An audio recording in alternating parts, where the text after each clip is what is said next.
मेरे प्यारे दर्शकों को देश की सबसे पसंदीदा डिबेट शो देश की बहस में दीपक चौरसिया का नमस्कार। कन्याकुमारी से क्षीर भवानी तक, कोटेश्वर से कामाख्या तक, लक्षद्वीप से लेह तक जो सबसे बड़ा मुद्दा होता है उसमें हम आपकी राय जानकर चुनते हैं देश की बहस का विषय। बहस की दशा और दिशा भी आपके माध्यम से तय होती है। साथ ही शो में आप और हमारे एक्सपर्ट पैनल मंच को साझा करते हैं और देश में हो रही सबसे बड़ी हलचल पर बेबाकी से अपनी बात रखते हैं। तो आइए शुरू करें देश की बहस माननीय जनता और मेहमानों के साथ। आज आपने देश की बहस का जो मुद्दा तय किया है वो है दिल्ली दंगों का दर्द अब भी ताजा कैसे। इसे 70% लोगों ने वोट देकर देश की बहस का मुद्दा बनाना चाहा है।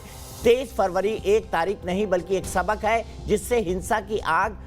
जिससे ये साबित होता है कि हिंसा की आग मजहब नहीं देखती। अपनों को खोने का गम हर तबके का एक जैसा ही होता है। ठीक एक साल पहले 23 फरवरी को दिल्ली की सड़कों पर ऐसी चीख पुकार मची जिससे दर्द से पूरा देश हिल उठा था। मगर सवाल है कि दिल्ली में ऐसी नौबत आई क्यों। इस मामले में 775 एफआईआर और 1569 लोगों के खिलाफ पुलिस और एसआईटी की चार्जशीट में सबसे बड़ी बात यही है कि हिंसा के पीछे गहरी साजिश थी और एंटी सीएए प्रदर्शनों की आड़ में कुछ लोग भड़काऊ एजेंडा चला रहे थे। पिछले एक साल में जांच पड़ताल जितनी आगे बढ़ी उतनी तेजी से दोनों तरफ के दिए गए हेट स्पीच पर सियासत भी हुई। यही वजह है कि दंगे के एक साल के बाद भी जख्म भरे नहीं है।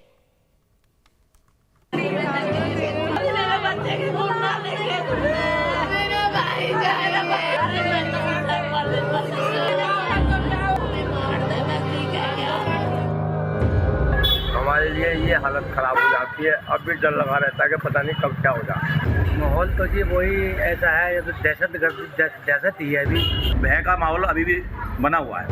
दिल्ली दंगों को आज एक बरस पूरा हो गया, लेकिन आज भी उस दिन की बर्बरता और दहशत दिल्ली वालों के जहन से गई नहीं है।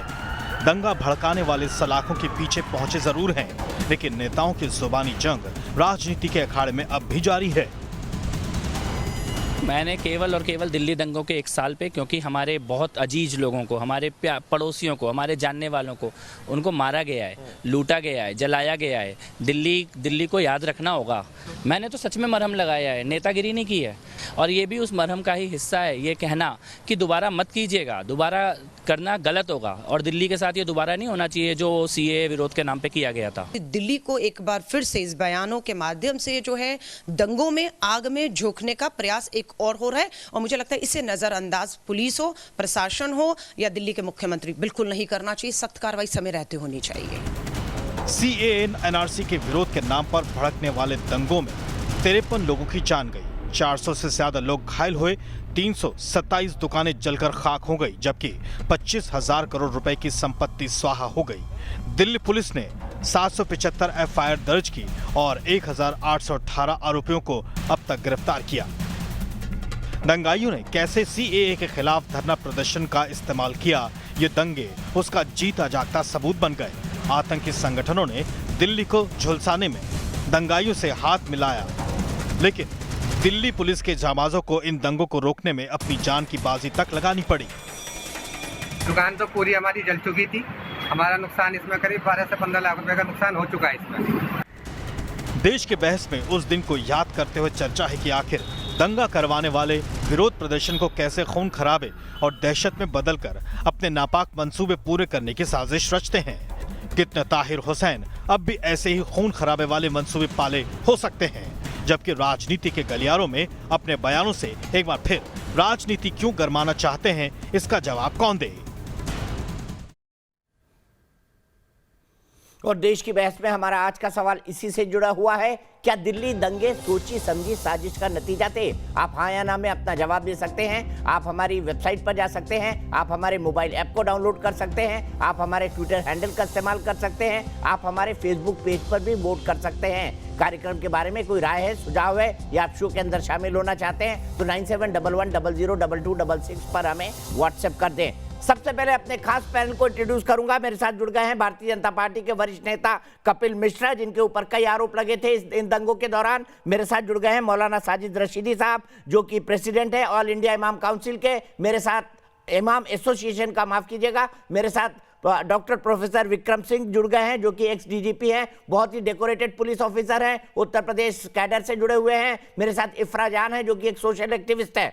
कपिल मिश्रा जी, सबसे पहले शुरुआत आपसे करना चाहूंगा। लोगों ने आरोप लगाया कि इन दंगों की आग आपने लगाई। आज 1 साल बाद दिल पर हाथ रख के कहिएगा कि इन दंगों की आग क्या आपने लगाई थी? दीपक जी, अच्छा हुआ कि आपने ये सवाल मुझसे पूछ लिया है और मैं इसका 1 मिनट में आंसर दूंगा कि सबसे बड़ा झूठ ये है कि दिल्ली में दंगा 23 फरवरी को शुरू हुआ। दिल्ली में दंगा दिसंबर में शुरू हो गया था, जब जामिया मिलिया इस्लामिया में बसों को जलाया गया था, और वो आपके चैनल ने बहुत डिटेल में दिखाया था। उसके अगले दिन सीमापुरी में IPS ऑफिसर राजबीर को मारा गया था।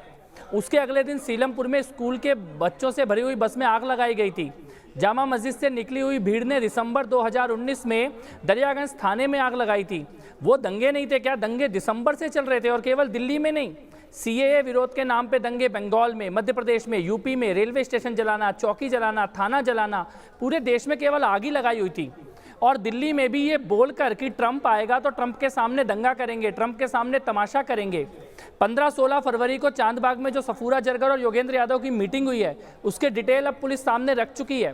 ताहिर हुसैन की छत से जो बम मिले, हथियार मिले, वो पूरे देश ने देखे हैं। 22 फरवरी को थाने से जाके अपनी रिवॉल्वर रिलीज करवाने वाले ताहिर हुसैन को क्या सपना आया था कि 23 फरवरी को कपिल मिश्रा बयान देगा? इतना बम, इतने हथियार क्या सपना आया था जो इकट्ठे कर लिए थे? मुझे ये लगता है कि जो सवाल आज दीपक जी आपने पूछा है, क्या ये सोची समझी साजिश थे, उसका जवाब इन सभी सवालों में छिपा हुआ है। पूरे देश ने देखा है, पुलिस की चार्जशीट में आया हुआ है।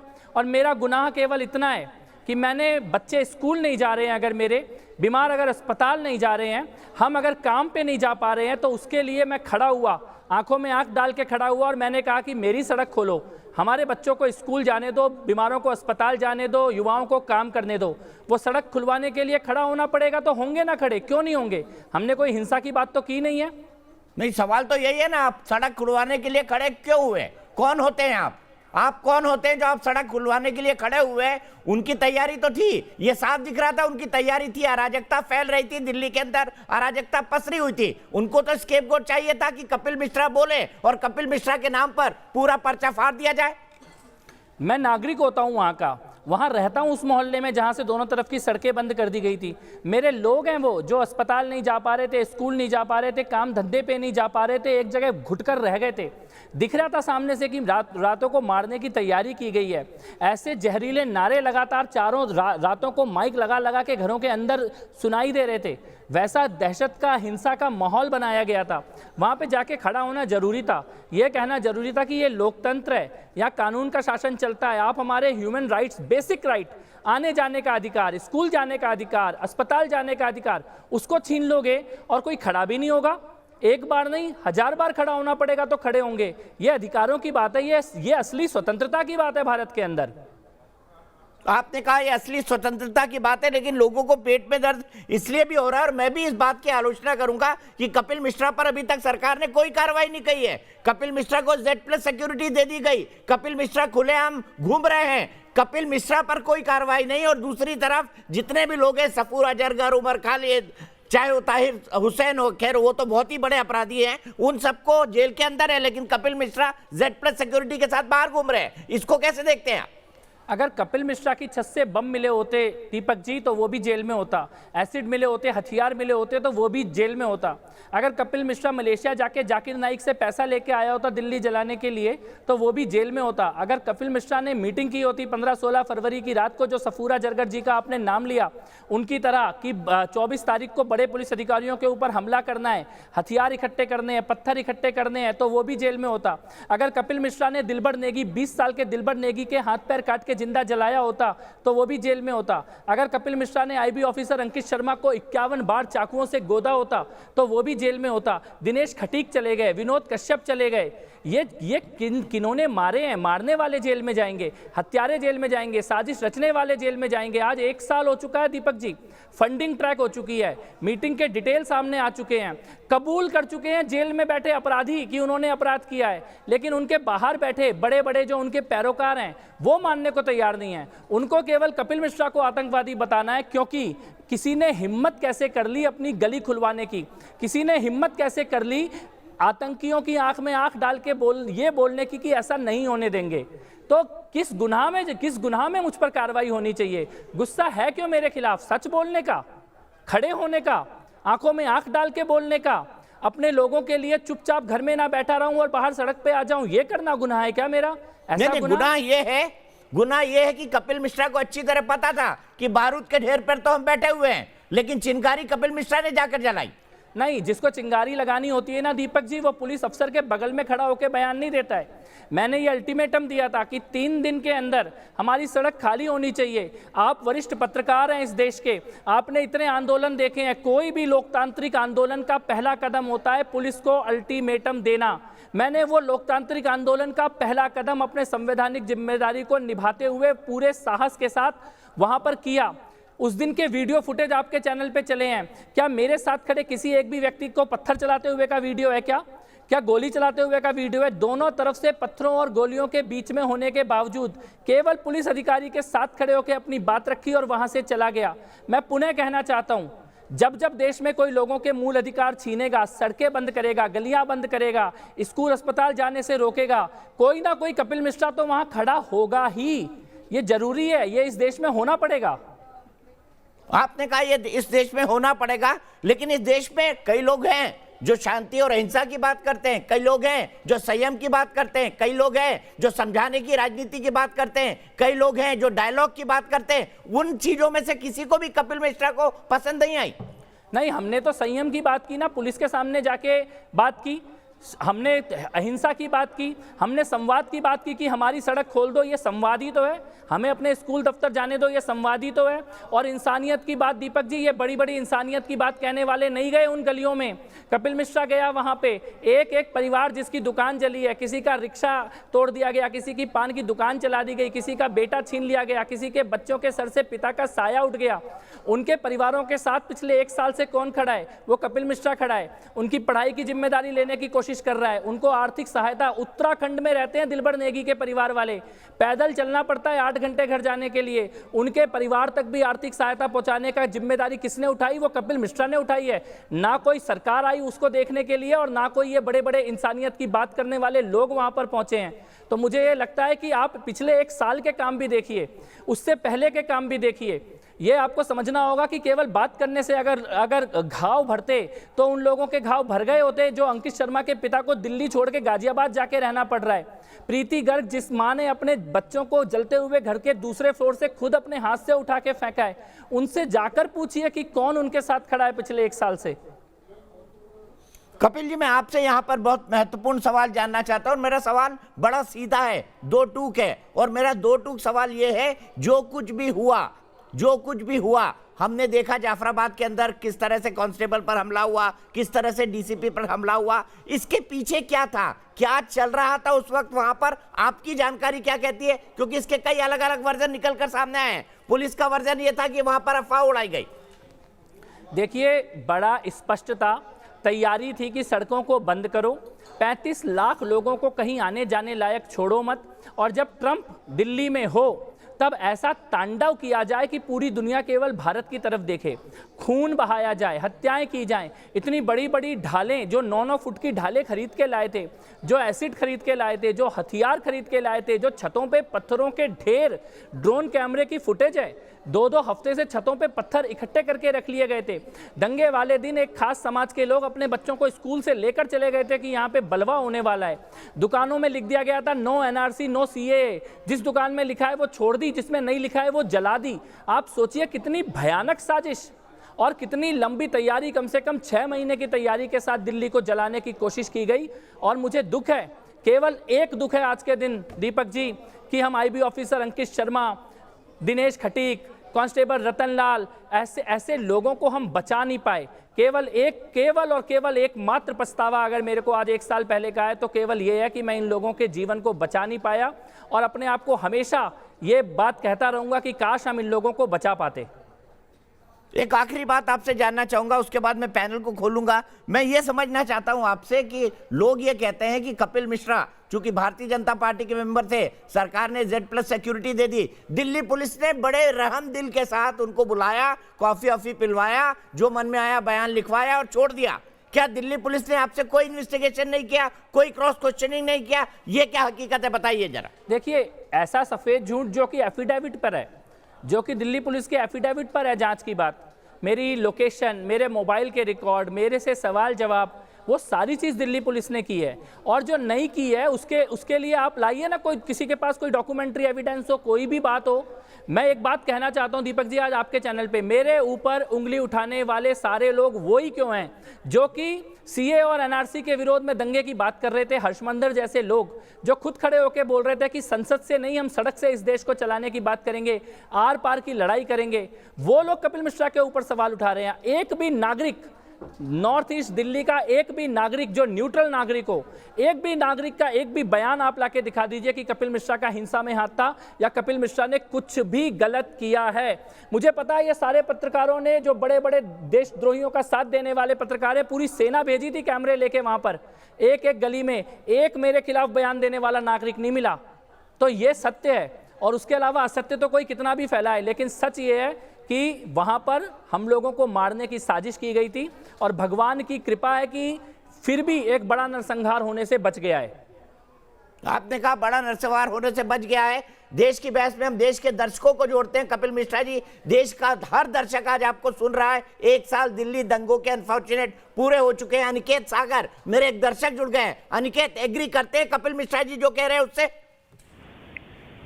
देखिए दीपक जी, कपिल जी जो कह रहे हैं वो बिल्कुल सही कह रहे हैं। जाफराबाद शाहीन बाग में जो दंगे हुए थे वो दरअसल बहुत गलत हुआ है। मुझे दुख है जो लोग दंगे में मारे गए, उनके साथ पूरे देश की सहानुभूति है, पर कांग्रेस और अलका लांबा को नहीं। अलका लांबा को जरा उन परिवारों के बारे में भी सोचना चाहिए जिन्हें अपने लोगों के उस दंगे में खोया है। ठीक है, बहुत बहुत शुक्रिया अनिकेत। कपिल मिश्रा की बात आपको ठीक लगती है। यहां से सीधे आगे चलता हूं, सीधे मैं चलता हूं डीजीपी विक्रम सिंह साहब के पास। विक्रम सिंह साहब, कई सारे सवाल उठे कि जानबूझकर कपिल मिश्रा को छोड़ा गया। उन्होंने बताया किस तरह की इन्वेस्टिगेशन उनके खिलाफ हुई। क्या आपको लगता है अगर वाकई एक स्ट्रेटेजिक इन्वेस्टिगेशन हुई, टेक्निकल इन्वेस्टिगेशन हुई, अगर उनका रंच मात्र भी इन्वॉल्वमेंट होता तो क्या उन्हें छोड़ा जा सकता था? देखिए दीपक जी, मैं स्पष्ट कहना चाहूंगा, कपिल मिश्रा साहब के बारे में बहुत आरोप लगे हैं। उनकी नीयत के ऊपर शक नहीं किया जा सकता है, उनके तरीके के ऊपर शक किया जा सकता है। क्योंकि नीयत की जहां तक बात है तो सुप्रीम कोर्ट ने भी कालांतर में जो व्यवस्था दी है उसमें यही कहा कि सार्वजनिक स्थान पर बलपूर्वक रास्ता नहीं रोका जा सकता है। लेकिन पुलिस की मौजूदगी में स्वयं इस प्रकार का आह्वान करना, कपिल मिश्रा जी एक बड़े जिम्मेदार ओहदे पर हैं। वो जो करते हैं नीचे वाले बहुत टकटकी लगा करके देखते हैं। यही काम जो कपिल मिश्रा जी ने किया वो उनको पुलिस अधिकारी के माध्यम से करवाना चाहिए था, और अगर ये हो जाता तो कदाचित एक भी आरोप नहीं। लेकिन अगर एक बार मान भी लें कि कपिल मिश्रा जी ने ये आह्वान किया कि आप रास्ता खाली कर दें अन्यथा हम कानून में हाथ ले लेंगे, तो ये एक त्रुटिपूर्ण निर्णय और दुराग्रह की श्रेणी में आ सकता है। कदाचित इसको अपराध की श्रेणी में नहीं लिया जा सकता है।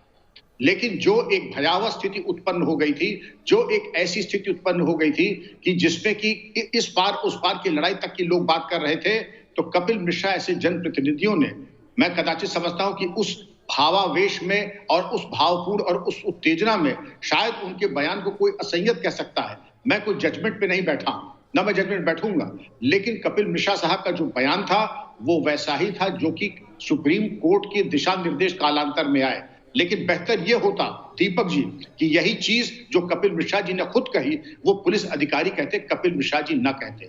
वातावरण को सरचार्ज देखने के उपरांत यही लफ्ज और यही अल्फाज अगर पुलिस कहती तो कुछ नहीं होता। कपिल मिश्रा जी की नीयत में कोई कमी मुझे दिखाई नहीं पड़ी, क्योंकि उसमें मेंसरिया या गिल्ट मुझे नहीं दिखाई पड़ा। और चूंकि मेंसरिया और गिल्ट नहीं है, इसलिए कोई अपराध की श्रेणी में नहीं आता है। और अगर पुलिस ने अपने तमाम कानूनी परीक्षण के बाद कहा कि कपिल मिश्रा जी अगर उनके ऊपर केस नहीं बन रहा है तो केस नहीं बन रहा है, फिर हम उसके बारे में अगर कोई और, क्योंकि कई चैनल्स भी कहा कि साहब हमने आवेदन पत्र दिया, कार्रवाई नहीं हुई। अगर आवेदन पत्र देने का यही काम है कि जैसा हम कह रहे हैं वैसा ही कीजिए, तब तो बात अलग है। अब अगर हर्ष मंडल जी कहते कि मैंने दरखास्त दी, उस पर कार्रवाई नहीं हुई, ये कोई औचित्य नहीं कि हम जो दरखास्त है, मैं एक्स डीजीपी हूं, हमारे कितने दोस्त रहते हैं दरखास्त देते हैं, पुलिस कार्रवाई नहीं करती है क्योंकि वो न्यायोचित नहीं मानती है। दिल्ली पुलिस ने जो किया है वो अदालत की समीक्षात्मक टिप्पणी के बाद हुआ है। अगर किसी को शिकायत है तो कपिल मिश्रा साहब के पास जा सकता है अदालत में, वहां न जाकर के आरोप प्रत्यारोप करने से कोई फायदा नहीं है।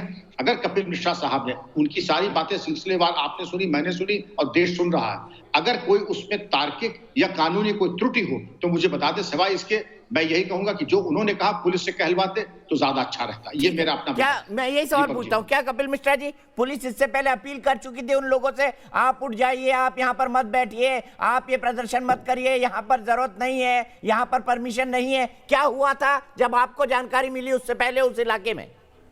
दीपक जी, कई बार पुलिस अपील कर चुकी थी, समाज अपील कर चुका था, लोग कह रहे थे कि हमारे को कम से कम जाने और आने का इतना रास्ता आप हमारे लिए छोड़ दीजिए। और ये जो भड़काऊ नारे लगाए जा रहे हैं, ये भड़काऊ नारे मत लगाइए, आप मुद्दे की बात कीजिए ना। आपको सीए से प्रॉब्लम हो सकती है, लेकिन उसमें आप भारत तेरे टुकड़े होंगे के नारे लगाने लगेंगे क्या?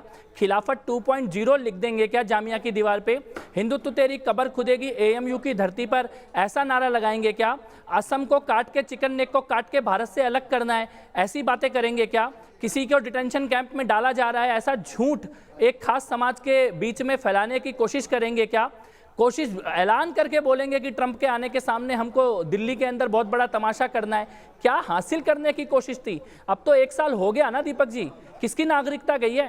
कौन डिटेंशन कैंप में गया है? वो लोग माफी मांगेंगे क्या जिन्होंने ये सब झूठ बोल कर एक आतंक का, हिंसा का, भय का वातावरण पूरे देश के अंदर बनाया, और उसके बाद उन्हीं आतंकियों को बचाने के लिए कोशिश कर रहे हैं, उनके लिए कोर्ट में जाके खड़े हो रहे हैं, उनको बेगुनाह बताया जा रहा है, जिनके घरों से बम मिल गए हैं, जो हत्या में शामिल हैं, चुनकर मारने में एक आईबी ऑफिसर को, एक कांस्टेबल को।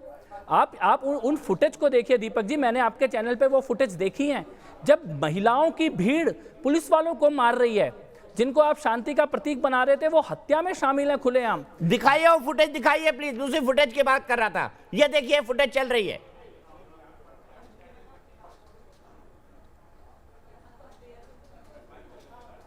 ठीक है, मैं आपके सवाल को लेकर जाता हूं कपिल मिश्रा जी। इफ्रा माफी मांगेंगी, 1 साल हो गए, कौन डिटेंशन कैंप गया, किसकी नागरिकता छीनी? माफी मांगिए इस बात के लिए क्योंकि आपने झूठ फैलाया। जी अब प्लीज, जैसे आपने इनको करीबन 20-25 मिनट बोलने दिया, अब हमको 1 मिनट कम से कम बोलने दीजिएगा। पहली बात, आपने इसकी सिटीजनशिप गई, बात तो भाई ये है कि इन्होंने सिटीजनशिप कानून पे, जिसपे पूरे देश पे आग लगा दी, वो सिटीजनशिप कानून के इन्होंने अभी तक रूल्स ही नहीं लाए। क्यों नहीं लाए वो भाजपा वाले शायद बेहतर बोल सकते हैं। दूसरी बात बार बार जब मैं कपिल मिश्रा की बात सुन रही थी तो मुझे ऐसा लग रहा था कि जो दिल्ली के पूरे दंगे हुए उसमें शायद सिर्फ एक समाज के लोग मरे। शायद कपिल मिश्रा ये बात क्यों नहीं बोलते कि दिल्ली के दंगों में 53 लोग मरे हैं और इन 53 लोगों में से 40 लोग अल्पसंख्यकों के लोग थे। तो 40 लोग जहां अल्पसंख्यकों के लोग थे, वहां उनको मारने में किसने कंस्पिरेसी की, वो साजिश कहां से रची गई, ये हमने नहीं सुना। 400 अल्पसंख्यकों के घर जलाए गए, वो 400 अल्पसंख्यकों के घर जलाने का पेट्रोल किसने लाया, बाकायदा उसकी चैनल कैसे बनी? जिस ग्रुप में कपिल मिश्रा ने जो व्हाट्सएप ग्रुप बनाया था, उस ग्रुप की इसमें क्या भूमिका रही थी, ये मुझे नहीं, इन्होंने बिल्कुल बात नहीं की। ये बार बार हमको जताना चाहते हैं कि इनके खिलाफ सिर्फ और सिर्फ टुकड़े गैंग ने बात की। भाई आपके खिलाफ तो आपके अपने बीजेपी के प्रवक्ता गौतम गंभीर ने कहा कि ये बयान जो थे बेशर्म बयान थे। क्या आपने वो बयान नहीं सुना? क्या गौतम गंभीर जो है वो भी पाकिस्तान से आते हैं? दूसरी बात, डीसीपी साहब जहाँ पे बैठे हैं, माननीय है, उन्होंने कहा कि मुझे समझ नहीं आया जो उस टाइम पे कपिल मिश्रा ने बयानबाजी की, उसमें क्राइम कहां पे था? डीसीपी साहब, direct incitement to violence sedition का क्राइम माना जाता है। जहां आप लोगों को लाते हैं और कहते हैं चलो हम हमला बोल करेंगे, डायरेक्टली इंसाइटमेंट करते हैं, उसमें आपका मेंसरिया काम नहीं करता, उसमें काम करता है कि आपने क्या किया। ये भाजपा की जो सरकार है, इसको हमको जवाब देना पड़ेगा कि क्या ये सिर्फ एक समाज की सरकार है? बीजेपी के प्रवक्ता ने सिर्फ एक टाइप के लोगों का नाम लिया।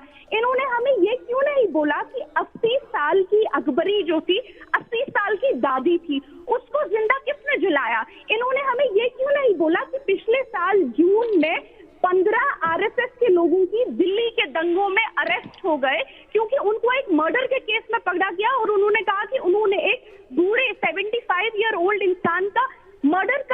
दिल्ली के दंगों में, वो आरएसएस के नेटवर्क। आपका 1 मिनट कंप्लीट हुआ, मैंने बिना रोके बोलने दिया, बिना रुके बोलने दिया। पहले विक्रम सिंह जी के पास आऊंगा। विक्रम सिंह जी, सवाल चूंकि आप पर उठा है इसलिए मैं चाहूंगा विक्रम इफ्रा को आप जवाब दे दें, फिर मैं कपिल मिश्रा जी के पास जाऊंगा।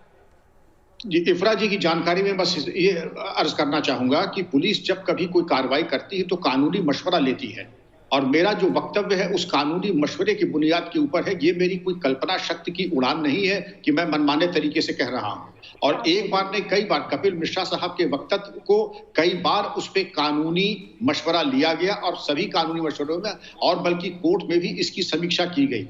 अगर इफ्रा जी की बातों में जरा सा भी तार्किक या कानूनी बल होता तो उस पर कार्रवाई जरूर होती। हकीकत यह है कि कपिल मिश्रा साहब के बयान को न कोर्ट ने समझा कि उसमें किसी तरह का कोई अपराध बनता है, न पुलिस के मशवरे में जो कानूनी राय ली उसमें मिला। लेकिन एक चीज मैं कहूंगा, आखिरी एक वाक्य में, कि जब कपिल मिश्रा साहब ने कहा कि इसको पुलिस लैंग्वेज में कहते हैं कम्युनल फ्लैश पॉइंट, जब एक तरीके से घटनाक्रम दिसंबर से उबाल पे आ रहा था तो कम्युनल फ्लैश पॉइंट फरवरी में नहीं हुआ, वो दिसंबर से चल रहा था, और सिलसिलेवार तरीके से उसको गर्म करने की कोशिश की गई, भावनाएं भड़काने की कोशिश की गई, और उसके बाद ऐसे हालात लाके पैदा कर दिए कि कपिल मिश्रा जी होते या कोई होता, वो शायद ऐसा कोई असंयत बयान दे देता। बयान असंयत हो सकता है, उनके द्वारा नहीं होना चाहिए, यहां तक मैं सहमत हूं, लेकिन अपराध किया है इससे मैं सहमत नहीं हूं। ठीक है, सीधे कपिल मिश्रा जी के पास चलता हूं। कपिल मिश्रा जी, आपने सिर्फ एक समुदाय के लोगों की बात की। उन्होंने कहा कि अनवरी बेगम 80 साल की थी, वो मारी गई। उन्होंने फिर कुछ और लोगों का जिक्र किया। उन्होंने बताया कि भाई मुसलमान भी मारे गए, इतनी सारी प्रॉपर्टी जलाई गई, इतने सारे लोग हल्कान हुए। सवाल ये, हालात ये क्यों बने? मैं फिर से कहना चाहता हूँ, एक तो तथ्यात्मक गलती बोली इन्होंने कि व्हाट्सएप ग्रुप, तो पुलिस के रिकॉर्ड देख लीजिए, आपके जो वकील हैं उनके रिकॉर्ड देख लीजिए। वो व्हाट्सएप ग्रुप का नाम है, मेंबर हूँ ना एडमिन हूँ, और जिस व्हाट्सएप ग्रुप की आप बात कर रहे हैं उसमें मैं हुई नहीं। तो उसके बावजूद भी आपने बोला कि मेरा व्हाट्सएप ग्रुप है। आपसे निवेदन करूंगा, आप जाके एक बार चेक करिएगा उस व्हाट्सएप ग्रुप की जो रिपोर्ट खुद तो आपके वकीलों ने दी है, उसमें भी है कि कपिल मिश्रा इसका मेंबर भी नहीं था। इसमें कपिल मिश्रा का नाम लोग लिख रहे थे।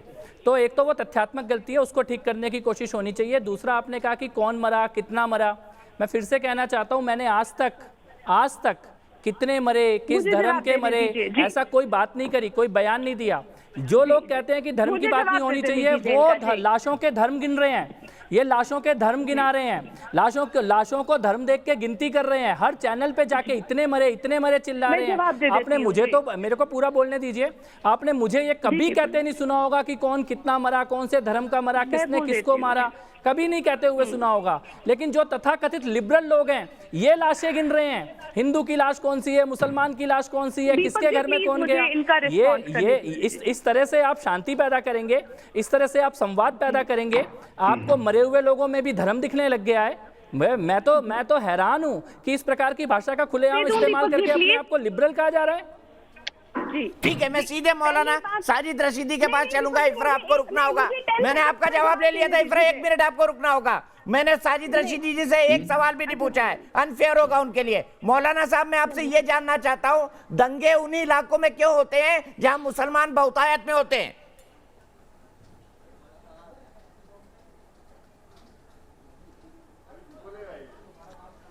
देखिए दीपक भाई, बहुत दुर्भाग्यपूर्ण ये बात है कि दिल्ली के माथे पर एक ऐसा कलंक लगा है जो शायद सदियों तक मिटाया नहीं जा सकता।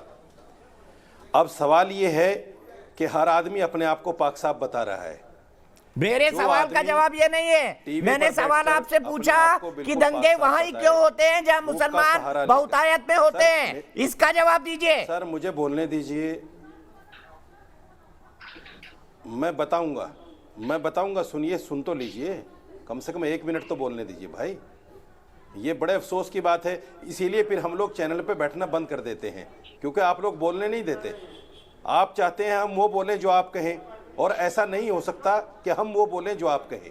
सुन लीजिए, मेरी भी बात सुनिए, फिर आप बताइए। मैं सिर्फ ये कहना चाहता हूँ कि दिल्ली के अंदर, जैसे इफ्रा ने भी बताया, मुसलमानों के घर ही क्यों जले, मुसलमानों की दुकानें ही क्यों जली, 40 मुसलमान ही क्यों मरे, और फिर मुसलमान ही क्यों पकड़े गए। ये बड़ी अजीब बात है, ये इत्तिफाक नहीं है, ये बड़ी अजीब बात है कि मरने वाले मुसलमान, कारोबार खत्म होने वाला मुसलमान और पकड़े जाने वाला भी मुसलमान, ये इत्तिफाक है, नहीं हो ये सकता। दिल्ली पुलिस ये की चार्जशीट साजिश है मौलाना और साहब, साजिश मैं वो झूठ है नहीं बोलने कि दूंगा करो खुद आपको, और मौलाना नाम साहब रखो झूठ नहीं मुसलमानों। बोलने दूंगा। ये दिल्ली अब पुलिस सुन- का आप आंकड़ा सुन है, लीजिए। 1818 लीजिए। आरोपी गिरफ्तार किए दीपक गए सुन हैं, लीजिए। 700 दीपक- मुस्लिम है और 630 हिंदू। दीपक क्या सुन कहेंगे इस पर? अब दीपक- 1818 ही लोग गिरफ्तार हुए हैं, जिसमें 700 मुसलमान मेरी हैं बात और पूरी लगभग होने 650 दोगे तो- हिंदू। बराबर बराबर। मैंने आपकी बात का जवाब दे दिया कि मुसलमान ही, मैंने आपकी बात का जवाब दे दिया कि जहां मुसलमान होते हैं वहां दंगे क्यों होते हैं। मैंने जवाब दे दिया, लेकिन आपने एक सवाल और ठोक दिया। अब सुनिए, उसका जवाब भी सुन लीजिए। देखिए, ऐसा होता है जब किसी समुदाय को फंसाने की बात होती है तो उसको बैलेंस करने के लिए ऐसा तो करना पड़ता है। ये तो कहीं ना कहीं जब पहले से किसी चीज की साजिश होती है। मैं आपको एक तथ्य बताना चाहता हूं। कारवां एक सोशल साइट है जिसमें अमित पांडे एक गैर मुस्लिम आदमी, उसका पत्रकार है, उसने एक 22 साल के लड़के का पूरा बयान दर्ज किया है। मैं आपको दिखा देना चाहता हूं, अगर देखना चाहो तो देख लो। उस लड़के ने जो जो कहानियां बताई हैं, आप अगर उसको सुन लोगे तो आपकी आंखें खुल जाएंगी। कपिल मिश्रा का भी नाम उसमें आया है और बहुत सारे लोगों का नाम आया है। लेकिन सवाल ये अगर है ऐसा कि कुछ जब हुआ सरकार होता ना ऊपर से सर, नीचे तक अगर कुछ और हुआ पुलिस होता ऊपर ना, से नीचे तो आप तक जैसे आपकी जो हो, तो लिबरल फिर है आपके वो खिलाफ अभी कोई तक ना कार्रवाई नहीं हो सकती। राष्ट्रपति भवन के ऊपर नाच रहे होते मौलाना कार्रवाई साहब। नहीं हो मेरा सकती। मुंह मत खुलवाइए। अगर ऐसा कुछ हुआ होता तो आप लोग राष्ट्रपति भवन के क्या कर ऊपर सकते हैं भाई? नाच रहे होते। मेरा हम मुंह क्या मत कर सकते हैं खुलवाइए मेरे आप। भाई?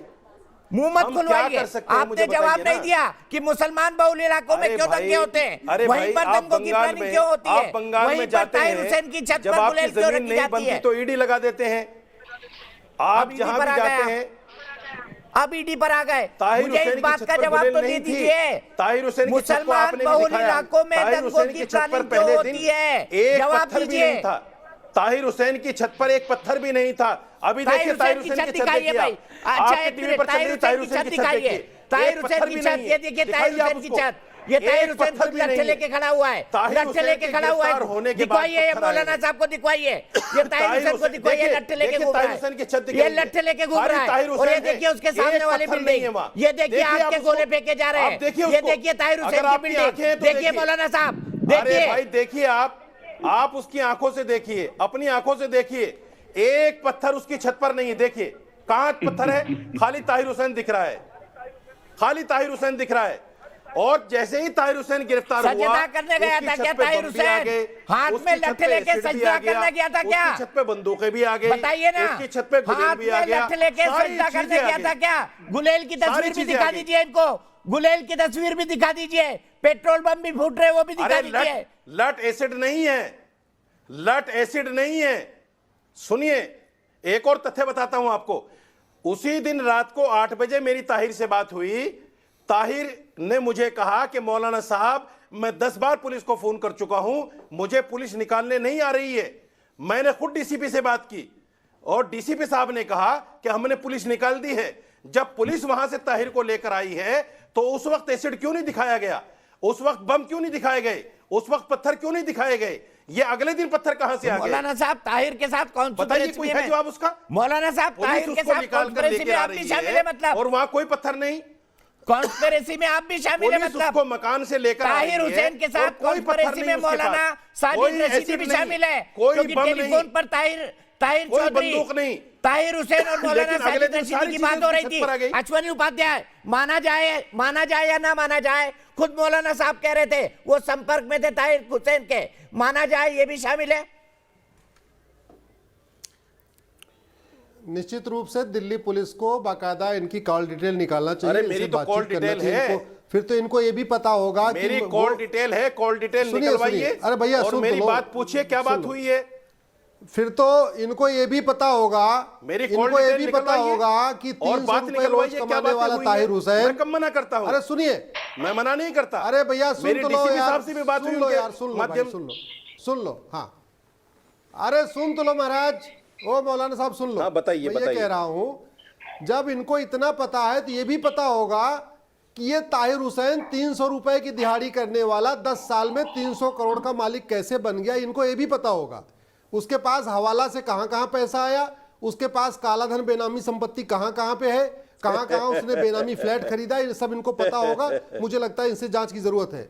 अब मैं मूल विषय पे आता हूं दीपक जी, इतनी देर चर्चा हो गई, अब अगर इतिहास में जाएंगे तो फ्रांस में क्यों बम विस्फोट हो रहा है, ऐसे लोग बीजेपी में भी हैं। अमेरिका का 9/11 क्यों हुआ, जो बहुत अमेरिका का 9/11 क्यों हुआ, और ईरान में क्यों धमाका होता है, काबुल में क्यों धमाका होता है, रावलपिंडी में क्यों धमाका होता है, ढाका में क्यों रोज धमाका होता है, दुनिया के सारे आतंकवादी संगठन एक ही समुदाय विशेष क्यों है, मैं उस पर नहीं जाना चाहता। मैं तो केवल ये कहना चाहता हूं, आपके साथ डीजीपी बैठे हैं, विक्रम सिंह जी बैठे हैं, हम 1860 का बंदूक यूज नहीं कर रहे, 1860 का गोला यूज नहीं कर रहे, 1860 के हिसाब से कपड़ा नहीं पहन रहे हैं, लेकिन आज भी 1860 की इंडियन पिनल कोड यूज कर रहे हैं, 1861 का पुलिस एक्ट यूज कर रहे हैं, 1872 का एविडेंस एक्ट यूज कर रहे हैं, 1908 का सिविल प्रोसीजर यूज कर रहे हैं। अगर हमें कट्टरवाद खत्म करना है, हमें चरमपंथ खत्म करना है, हमें इस तरीके की जो घटनाएं लगातार बढ़ती जा रही हैं, जिस तरीके से भारत में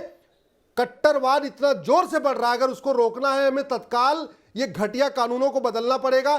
चाइना की तर्ज पर, अमेरिका की तर्ज पे अच्छे कानून बनाने पड़ेंगे, पुलिस रिफॉर्म, जुडिशियल रिफॉर्म करना पड़ेगा, और कालाधन के खिलाफ बेनामी संपत्ति, क्योंकि इन लोग सारी फंडिंग काले धन से होती है, पीएफआई की फंडिंग काले धन से होती है, सिमी की फंडिंग काले धन से होती है, जितने ताहिर हुसैन टाइप के लोग हैं इनको सब काले धन से मोटा माल मिलता है। इसलिए बहुत जरूरत आ चुकी है कि तत्काल जुडिशियल रिफॉर्म किया जाए, अरे भाई पुलिस आपने रिफॉर्म तो किया बोला था जाए, कालाधन नहीं तो वापस क्या लाएंगे, होगा, कितना दिन वापस ले दूनी आए? रात चौगुनी। ये रक्तबीज स्विस बैंकों से कितना कालाधन आप वापस ले आए, ये तो बता दीजिए बहुत तेजी के साथ फैल रहे, ये रक्तबीज दीपक जी बहुत तेजी के साथ फैल रहे हैं। और एक बात मैं और कहना चाहूंगा, ये तो आपका मेन एजेंडा था इलेक्शन में। भारत के 9 राज्यों में, अरे सुन लो भाई साहब, भारत के 9 राज्यों में सेकुलरिज्म काम नहीं करता, भारत के 9 राज्यों में सेकुलरिज्म काम नहीं करता, सेकुलरिज्म वही काम कर रहा है, गंगा जमुनी तहजीब वही काम करती है जहां हिंदू बहुसंख्यक हैं। भारत के 9 राज्यों में हिंदू अल्पसंख्यक हो गए हैं, वहां गंगा जमुनी तहजीब नहीं काम करती।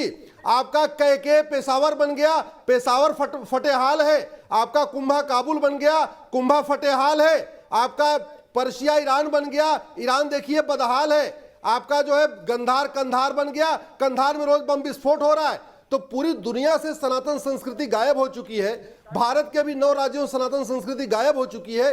इसलिए तत्काल जनसंख्या नियंत्रण कानून बहुत जरूरी है। ठीक है, वजीरपुर वाली वो फुटेज निकाली जाए जिसमें जो सो कॉल्ड दादियां हैं वो पुलिस वालों को मार रही है। वही सवाल मैं इफ्रा जान से लेना चाहता हूँ। फुटेज निकालिए। इफ्रा जान मेरा सवाल सुनिए, इफ्रा जान मेरा सवाल सुनिए। ये मैं तस्वीरें आपको दिखा रहा हूँ, अभी तो दूसरी चल रही है, जल्दी आने वाली है, जहां पर वजीराबाद पर डीसीपी और एसीपी पर पुलिस कांस्टेबल रतनलाल को शहीद किया गया था, हमला हुआ था, महिलाएं भागी थी, बुरी तरह से भागी थी, हाथ में हथियार लेकर भागी थी। क्या ये आपकी वो वीरंगनाएं थी जो देश की डेमोक्रेसी की रक्षा के लिए गांधी जी वाला आंदोलन कर रही थी? ये देखिए तस्वीरों में दिख रहा है, दिख रही है तस्वीरें, किस तरह से भगा भगा कर मार रही है महिलाएं, दिख रही है तस्वीरें, किस तरह से भगा भगा कर ये महिलाएं मार रही है पुलिस वालों को। ये देखिए बुर्के पहनकर, बताइए ये क्या था? ये क्या हिंसा का प्रदर्शन था? बताइए ना, जवाब दीजिए, ये क्या हिंसा का प्रदर्शन था? ये देखिए तंबू उखाड़े जा रहे हैं, ये पुलिस वालों को घेर कर पीटा जा रहा है महिलाओं के द्वारा। जी, अजीब सी बात है दीपक जी, आप वो वाली वीडियो नहीं दिखा रहे जहां पे बच्चे और कुछ मुसलमान मर्द जो थे वो अधमरे पड़े हुए थे और पुलिस उनको हॉस्पिटल लेने की बजाय राष्ट्रगीत गवा रही थी। आप वो वीडियो नहीं दिखा रहे। दे दीजिए, दिखा देता हूँ, दे दीजिए, दिखा देता हूँ, दे दीजिए, दिखा देता हूँ। झूठ के भी पाँव नहीं होते, झूठ के पाँव नहीं होते, झूठ के पाँव नहीं होते इफ्रा जान जी। अगर ऐसी कोई फुटेज होती तो आपका समर्थित मीडिया उसको लेकर यूनाइटेड नेशन पहुंच गया होता। कैसी बात कर रही हैं आप? झूठ के कोई पाँव नहीं होते। अगर ऐसी कोई फुटेज होती, मैं गारंटी देता हूं, आप मुझे फुटेज दीजिए, मैं चलवाऊंगा, चाहे मेरे ऊपर कार्रवाई हो, मैं अपनी नौकरी दांव पर लगाने को तैयार हूं अगर वो फुटेज है तो। ऐसी कोई फुटेज नहीं है, ये आपके दिमाग की कपोल कल्पना है। जी, आज मैं आपको ट्विटर पे उस फुटेज के साथ टैग करूंगी और आपको मैं पूरी देश के सामने पढ़े लिखों को फारसी क्या भेज दीजिए ना, अभी भेज दीजिए, अभी भेज दीजिए, आप अपने अभी भेज दीजिए, आप आप अपने बायो अभी भेज दीजिए, अभी भेज दीजिए, अभी भेज दीजिए। ट्विटर पे भेजूंगी आपको। अरे मैं नेशनल टेलीविजन बोल रहा हूँ, देश है हमारा उस पे। मैं नेशनल टेलीविजन बोल रहा हूँ, आप ट्विटर बोल रही है। हद हो गई बात तो की। घर पे बैठी हूँ, यहाँ से कहाँ से सेंड करूँ। दूसरी वीडियो थी जहाँ पे दिल्ली की पुलिस जो थी कैमरा तोड़ रही थी, वो वीडियो भी आपको मैं भेजूंगी, चिंता मत कीजिए। अजीब सी बात है कि आप वो वाली वीडियो नहीं दिखाते कि दिल्ली की पुलिस कैमरा क्यों तोड़ रही थी, वो क्या छुपाने की कोशिश कर रही थी। तीसरी बात, जी एक सेकंड, मैंने किसी को नहीं रोका। ये घर पे टेक्नोलॉजी छोड़ देती है क्या?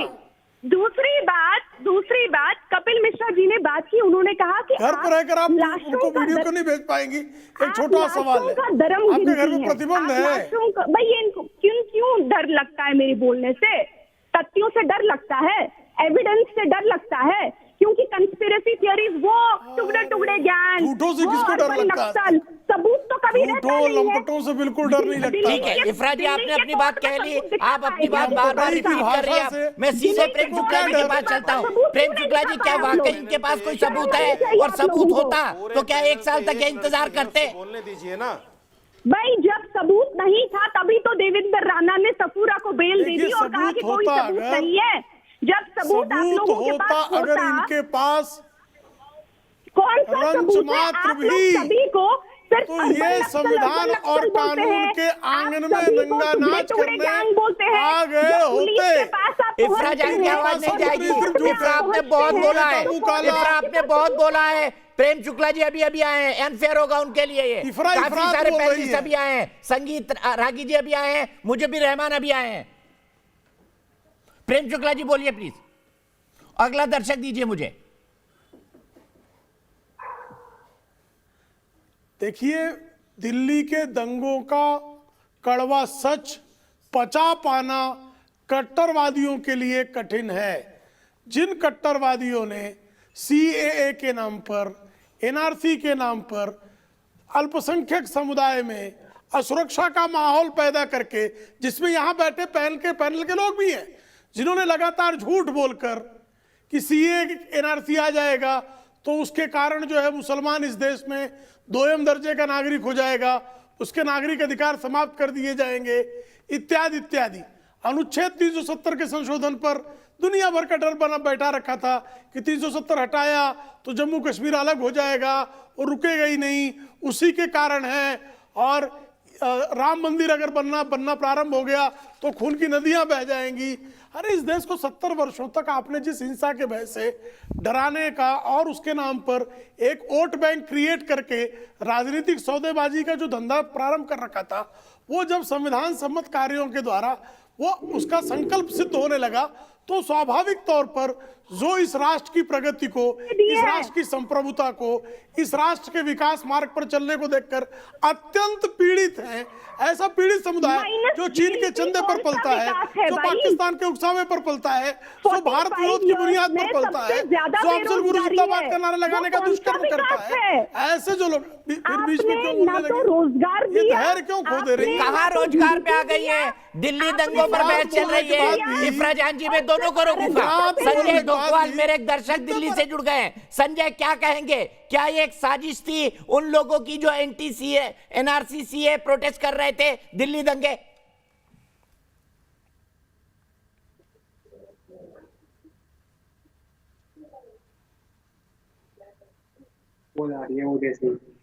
हेलो डोकवाल जी, क्या ये साजिश थी जो लोग कर रहे थे प्रोटेस्ट उनकी?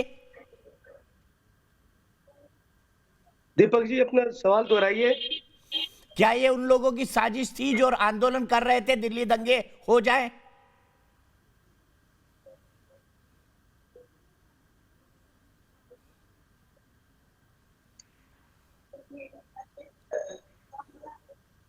डोकवाल जी, आप चूक गए, चौहान हो गए। टेक्नोलॉजी से दोस्ती करिए वरना इसी तरह पीछे रहते जाएंगे। सीधे मैं चलता हूं मुजब्बिर रहमान के पास। मुजब्बिर रहमान, 1 साल हो गया सीएए आए हुए, मुझे बताइए कितने मुसलमानों की नागरिकता गई, कितने लोगों को डिटेंशन कैंप में डाला गया, कहां नए डिटेंशन कैंप गए, और मुजब्बिर रहमान डिटेंशन कैंप में कब जाने वाले हैं? कब डिपोर्ट किया जाएगा उनको? दीपक जी, सबसे पहले तो मैं आपका बहुत बहुत शुक्रगुजार हूं कि आपने 1 साल के बाद कम से कम अपने इतने बड़े चैनल के ऊपर मौका दिया के जो सबूत हैं वो इफरा जहान रखे हैं, या दिल्ली दंगों के हिसाब से जो पुलिस ने जो किया वो दंगों के सबूत आप अपने चैनल पे चलाएंगे, इतना बड़ा आपने ऑफर दिया, ये किसी भी चैनल ने नहीं कहा अभी तक। तो मैं शुक्रगुजार हूं और वो वीडियो में इस पे चलाना चाहूंगा आपकी इजाजत से। और मैं कहूंगा कि आप इसकी आवाज बंद मत करिएगा।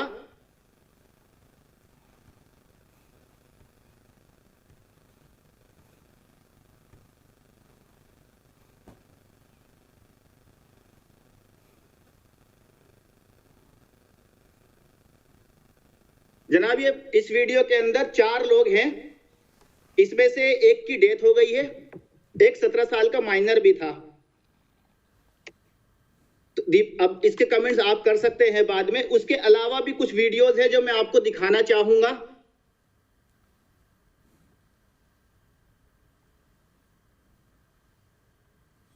वीडियो मेरे पास भी बहुत है। अब किसका वीडियो है, क्या कॉन्टेक्स्ट है, इसीलिए ना क्या वीडियो है, क्या कॉन्टेक्स्ट है, किस जगह का है मुजब्बिर रहमान, आप पर मुझे रंच मात्र भी भरोसा नहीं है। आप रावण की तरह अट्टहास कर ले, मुझे कोई फर्क नहीं पड़ता। लेकिन संगीत रागी जी, अगर इतने इंक्रीमेंटल एविडेंस होते तो क्या ये छुपे रहते सोशल मीडिया से? बताइए, अगर इतने खतरनाक एविडेंस होते तो क्या ये सोशल मीडिया से छिपे रहते, जो आज एकाएक सरफेस हो गए हैं 1 साल के बाद?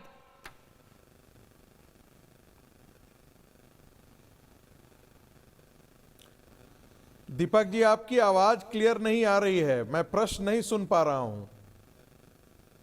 मैं सिर्फ इतना कह रहा हूं कि अगर इतने सारे एविडेंस होते तो क्या 1 साल तक चुप रहते और दीपक चौरसिया के शो में ये लोग दिखाते? वरना इनको टॉप ऑन द टाउन ले जाकर बजाते कि देखिए हमारे साथ कितना अन्याय हुआ, ये देश कितना अन्याय करता है अपने मुसलमानों के साथ।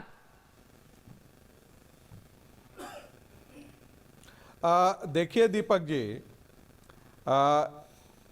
इसको बहुत समझाने की जरूरत नहीं है।